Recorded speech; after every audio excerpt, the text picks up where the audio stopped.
Hey guys, welcome to the Homestead. So I thought I'd just come on here today and just talk about some of all the things that are going on, answer some Q&A that have been sent in. I have a list of things I'm just going to go through on my phone, and because I've made notes. It's just been a busy weekend here. So Super Bowl, or the Stupid Bowl, egg prices. Hold on to your hats for that one. Canning lids and jars, barn animals, and homeschool. I'll answer some questions about some of those things and just give my thoughts. First off, the Stupid Bowl. This whole idea where this Taylor Swift boyfriend is yelling at his head coach, it just goes to show the entitlement of this younger generation, or just in the culture in general. At no point in anything that I can remember would an athlete talk that way to a person who's in a position of authority, especially in that position of a head coach. If you were in sports, I grew up doing sports. I was never good at it, but I grew up doing sports. I was on some select baseball teams, and so I did that.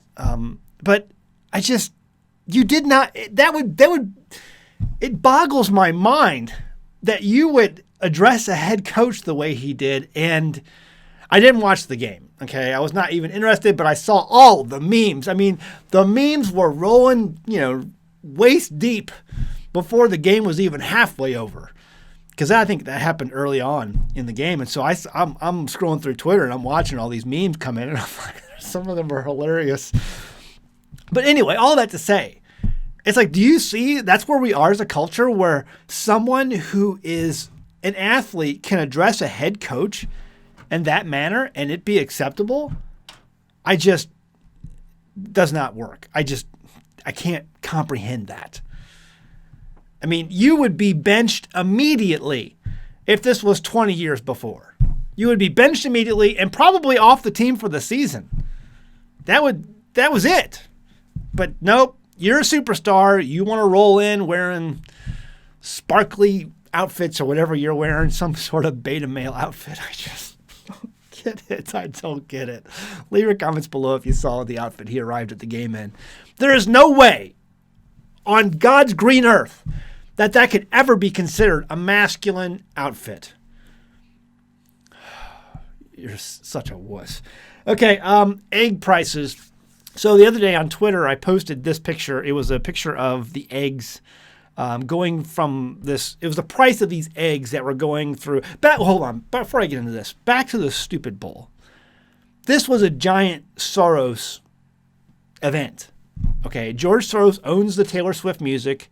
He owns the rights to it. He owns all the wokeness stuff. I mean, you saw all the wokeness that was going on at this. I'm not going to go into detail of it because I may get in trouble on YouTube. All paid for by George Soros. This is a George Soros production. He has, in effect, bought the NFL. I just want to throw that out there. That's what I believe. Leave a comment below what you think. Does George Soros own the NFL? I think so. I think he almost owns all sports now. I mean, he is basically putting his fingers into everything so that he can get his ideology and culture changes put in place the way he wants to. All right, back to the egg prices. So this picture here was put up on Twitter. I found this and I said, this can't be real. And there was a number of comments saying, yes, this is real.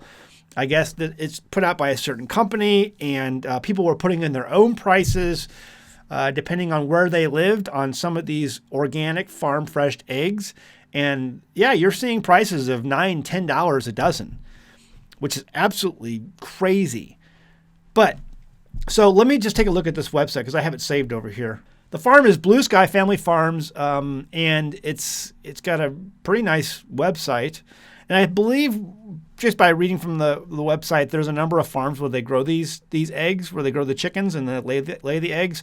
And if you click on this button here, the eggs, and you scroll down, they have a number of different options. This one's free-range brown. Okay, free-range brown eggs. Free-range organic brown eggs. And then you have free-range non-GMO white.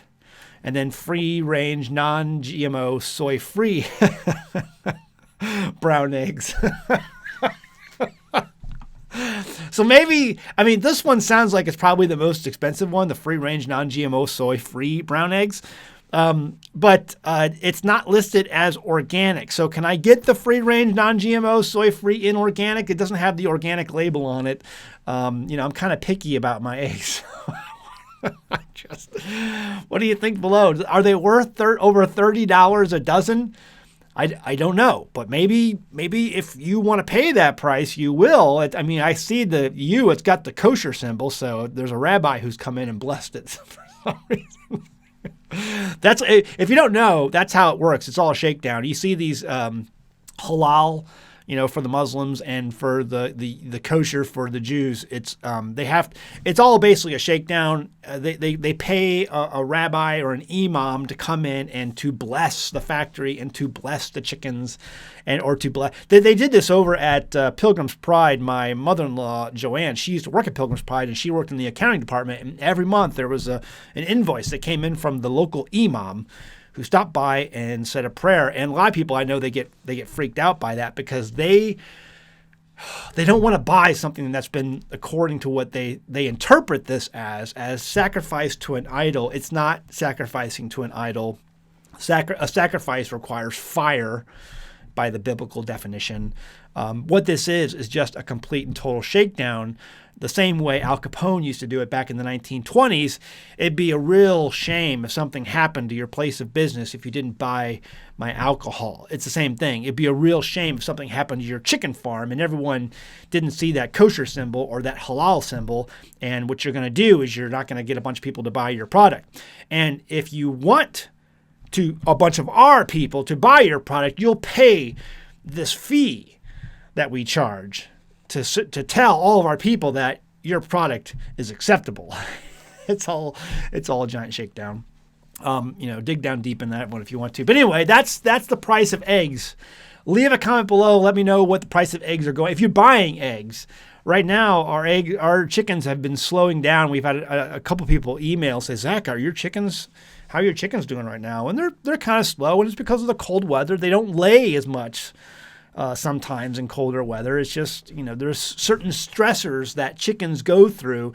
And we've done articles before on this, where the way you get your chickens to lay more eggs is to remove some of these stressors that prevent those eggs from being laid in mass. And sunlight, obviously, we're in the winter time and we have less sunlight, and so that's a stressor.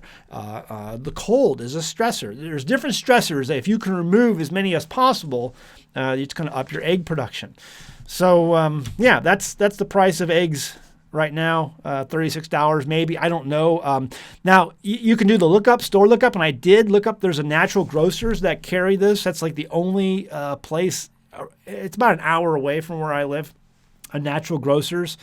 And they do carry these eggs. So the next time I go in there, which isn't very often, but whenever I do go in there, I usually try to get coconut oil from them. They have a pretty good selection of good organic coconut oils there. And so I will buy from them, and I'll check the egg prices for the Blue Sky Family Farms and see what. And I'll report back. I'll do a video on it and see if I can get the free-range, non-GMO, soy-free brown eggs. See what those go for. Anyway. All right. Well, what's my next topic? Mark left a comment, and I thought it was a good one, so I figured I'd read it to you. It says, hey, Zach, side note, but still related. I pressure can chicken because I live off-grid and don't have a freezer. Couple this with inflation, shrinkflation. I have seen canning lids go from 99 cents for a dozen to over $4 now. Wise mouth, oh, I'm sure he meant to say wide mouth. Wide mouth are well over $5. I think Wally World has them for $5.69 a dozen. I'm saving my lids and follow the logic. I understand they apply a very thin coating of rubber to the lid mechanically, but after first use, it didn't push through the gasket material completely. Where I live in northern lower Michigan, I never considered reusing lids, but if prices go wild beyond what they are now, I am preparing ahead. Pressure canning sterilizes everything, so if you scrub your lids very well and the gasket hasn't worn through where our elevation suggests 10 psi, I reuse lids I will process at 15 psi. Perhaps not the best idea, but please comment coming from the perspective that lids become unavailable or unaffordable. So here's my thoughts on this, and I've mentioned this before in previous videos. Yes, I save a large amount of my lids, not all of them.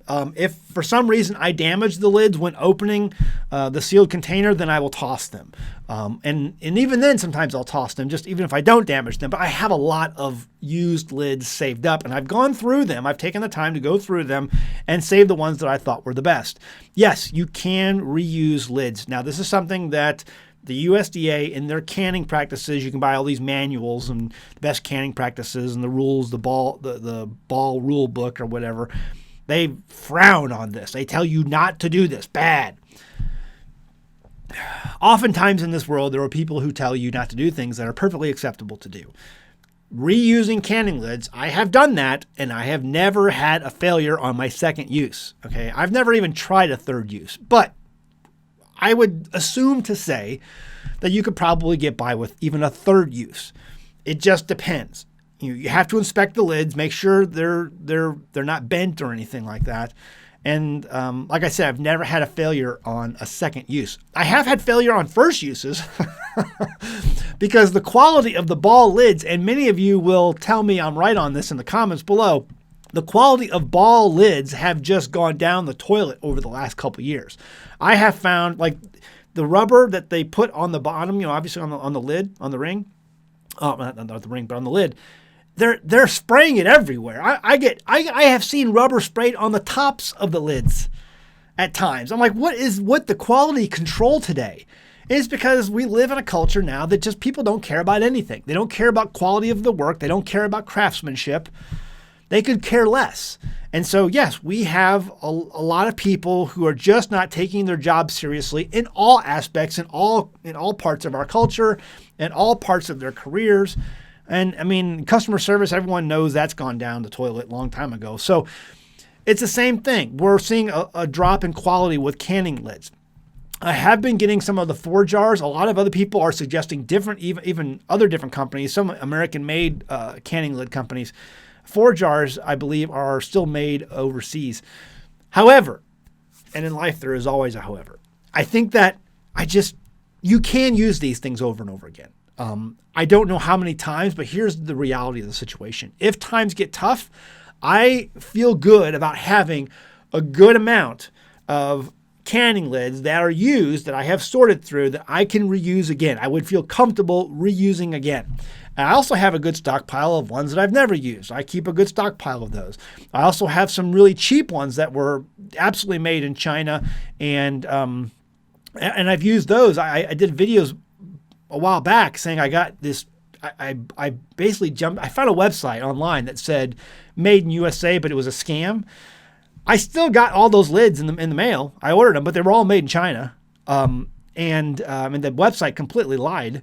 And I've used those with success in the past. Okay, no complaints. So I've got a large variety of ball lids and cheap Chinese lids, and I have some 4 jars even.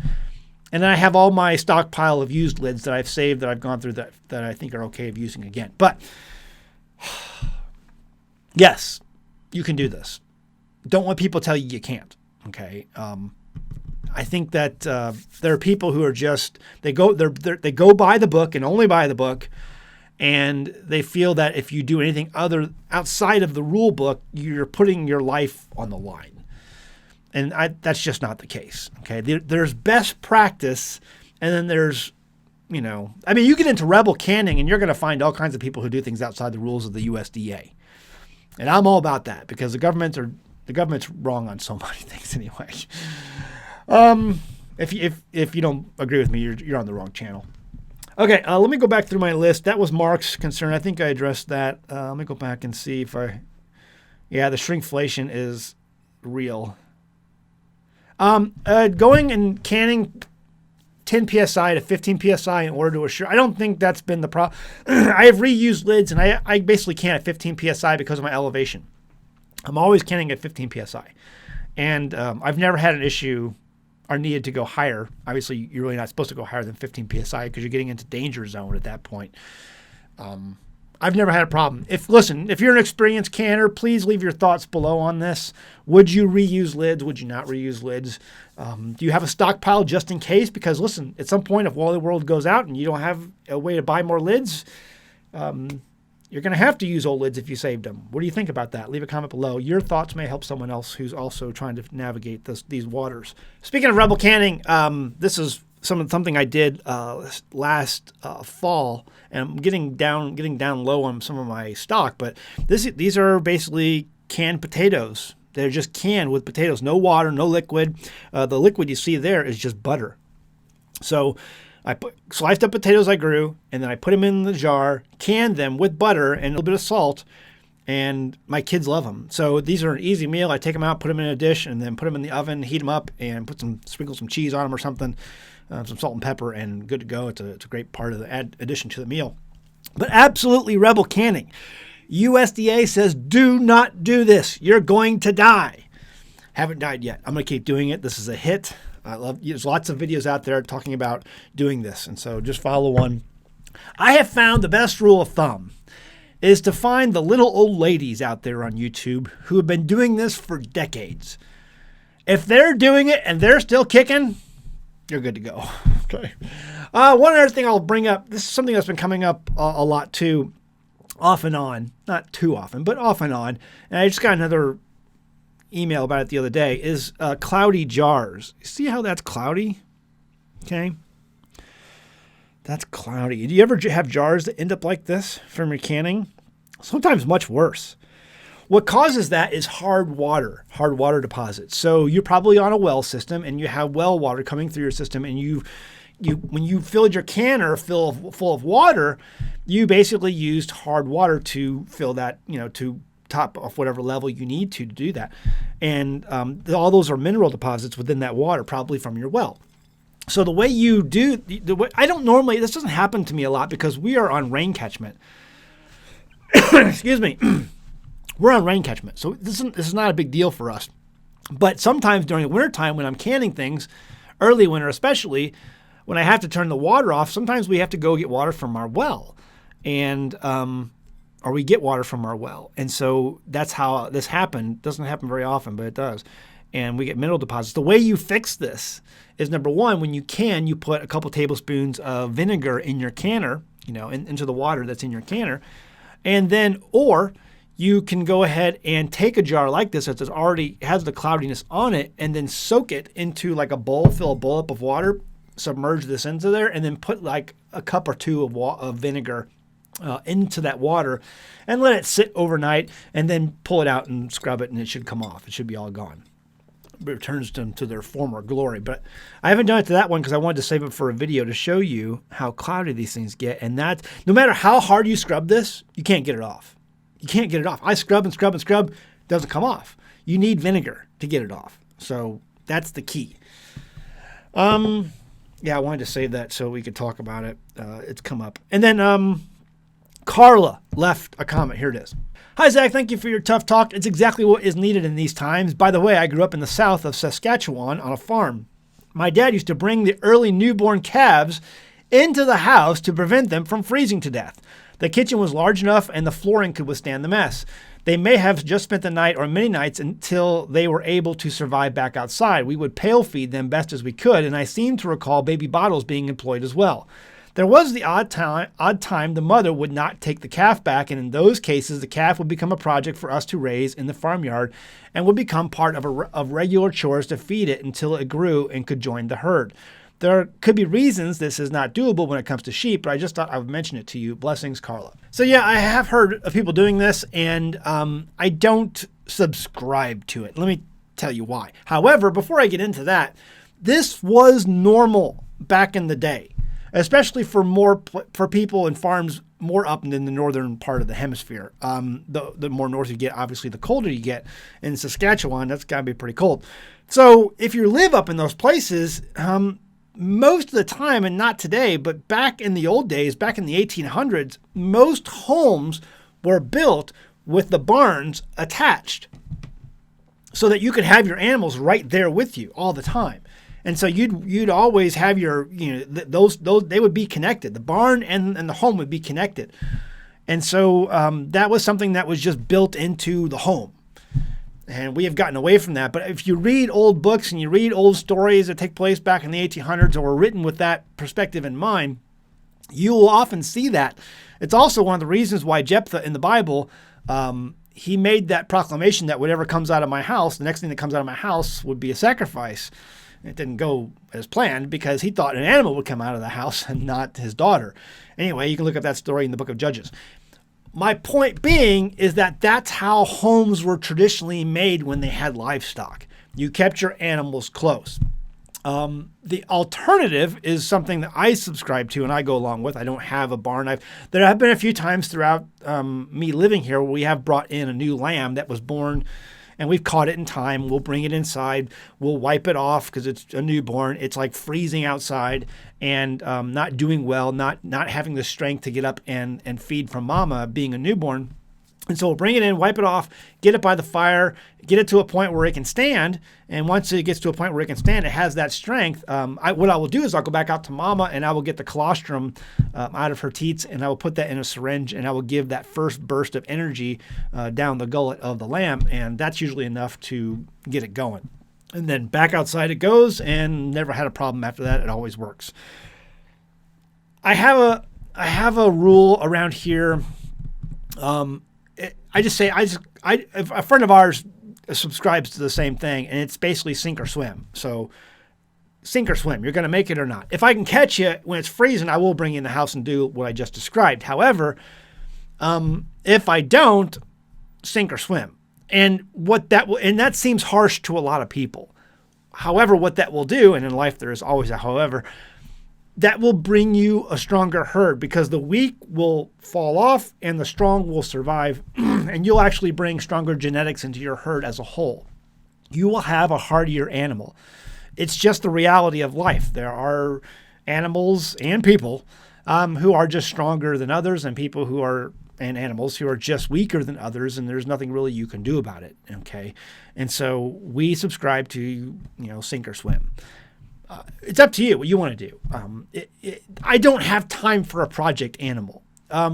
They're called bummer lambs, okay? That's normally what they're called. If you have an animal and the mother rejects it, she's not going to feed it, and you can't find another mother to take it in and to nurse it, it's a bummer. That's a bummer.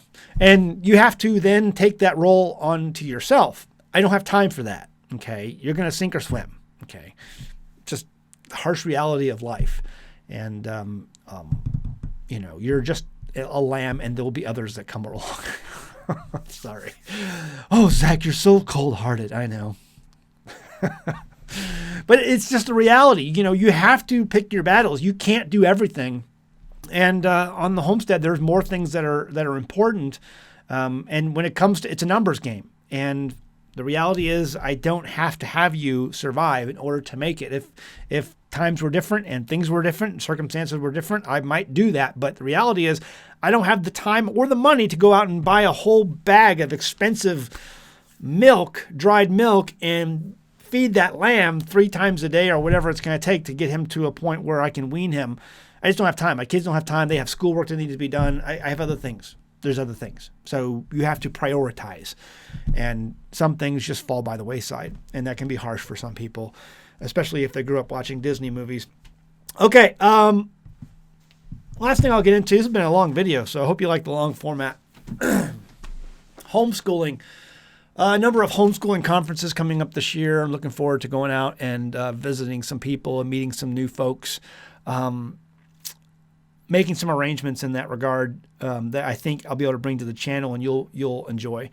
However, in my town there's a local newspaper. Let's see if I can find the article. Now, it's behind a paywall, but you can kind of get I'm going to give you the gist of the story real quick. It says housing concerns affect students.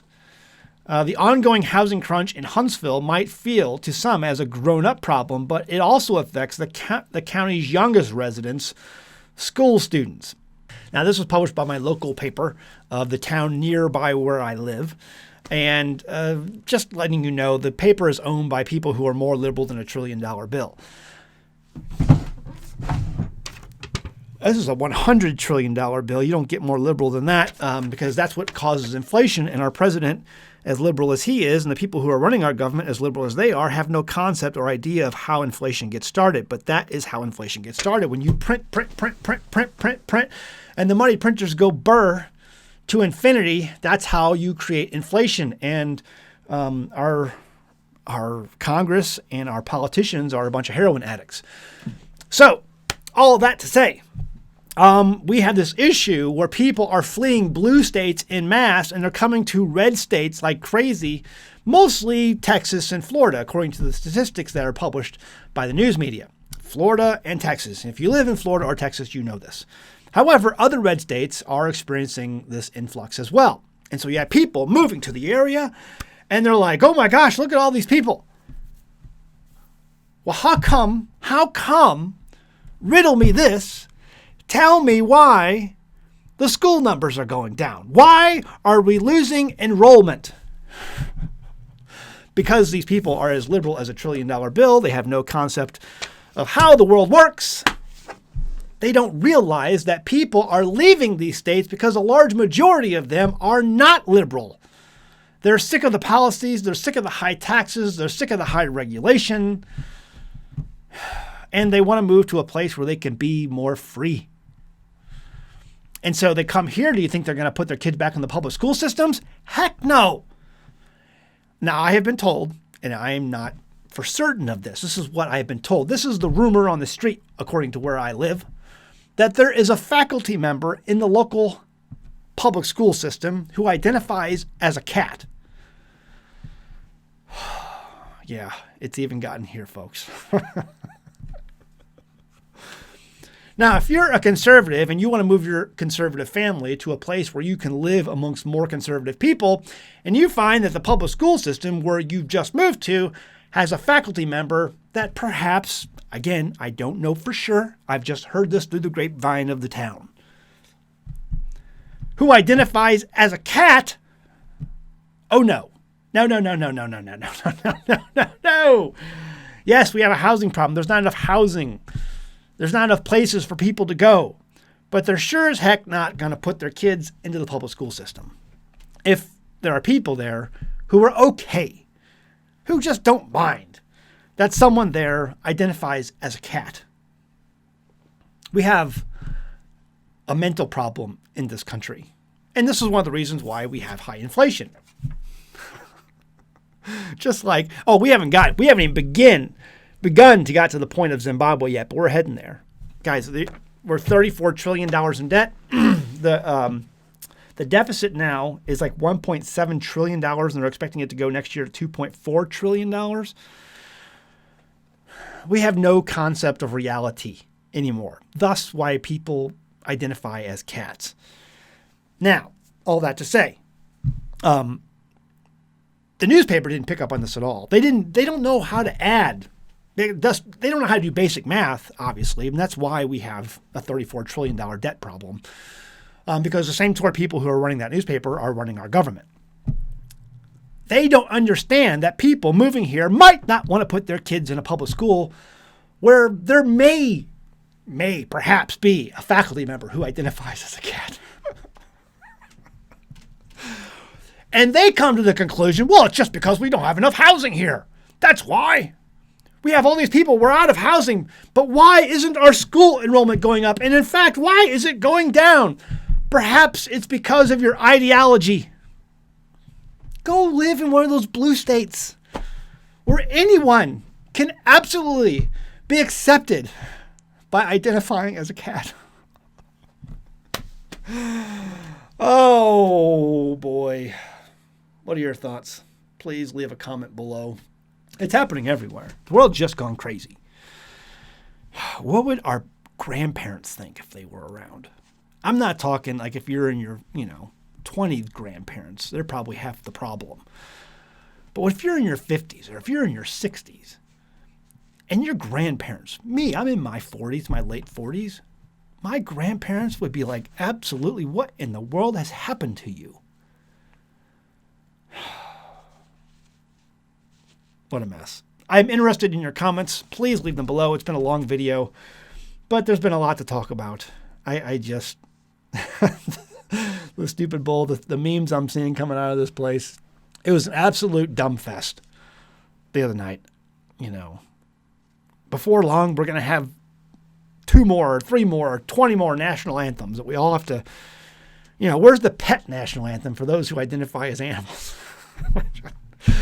Leave a comment below. Hey, check out our merchandise over at teespring.com. You can find our best-selling shirt, Stupid Should Hurt. If we had more hurt in this world, we'd have an awful, awful lot less people identifying as animals. Also, our herbal extract books, we're giving these away for as little as $1 a month if you join our patreon.com.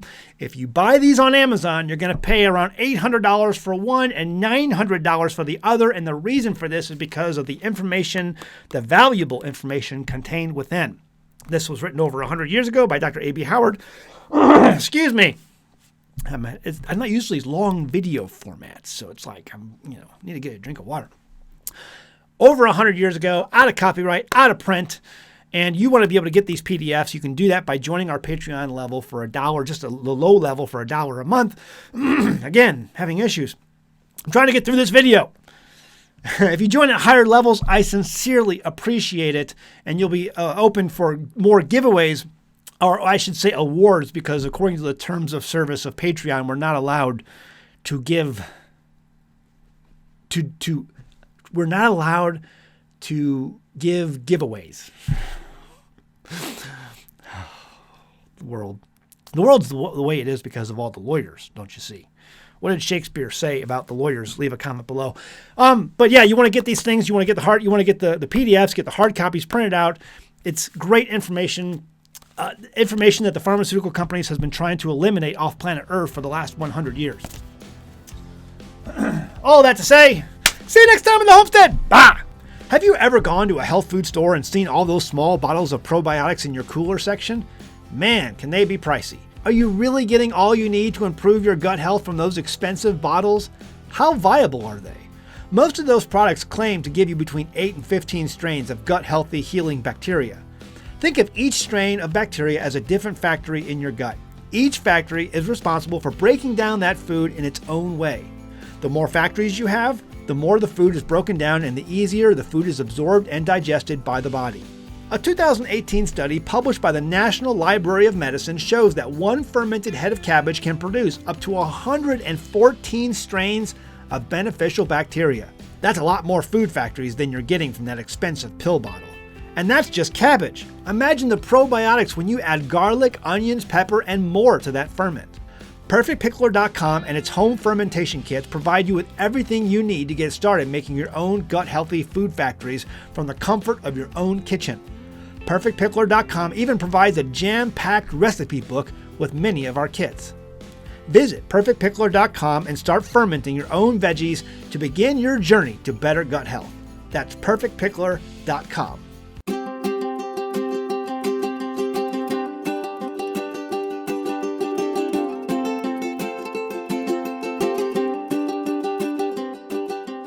Hey guys, did you know you can become a patron of an American Homestead? They get access to private videos, and we send them gifts from the homestead that we make here on the homestead. And we also enter our patrons into special giveaways that are only available to them. And before you go, please check out these other great videos. Go ahead, click. I'll wait.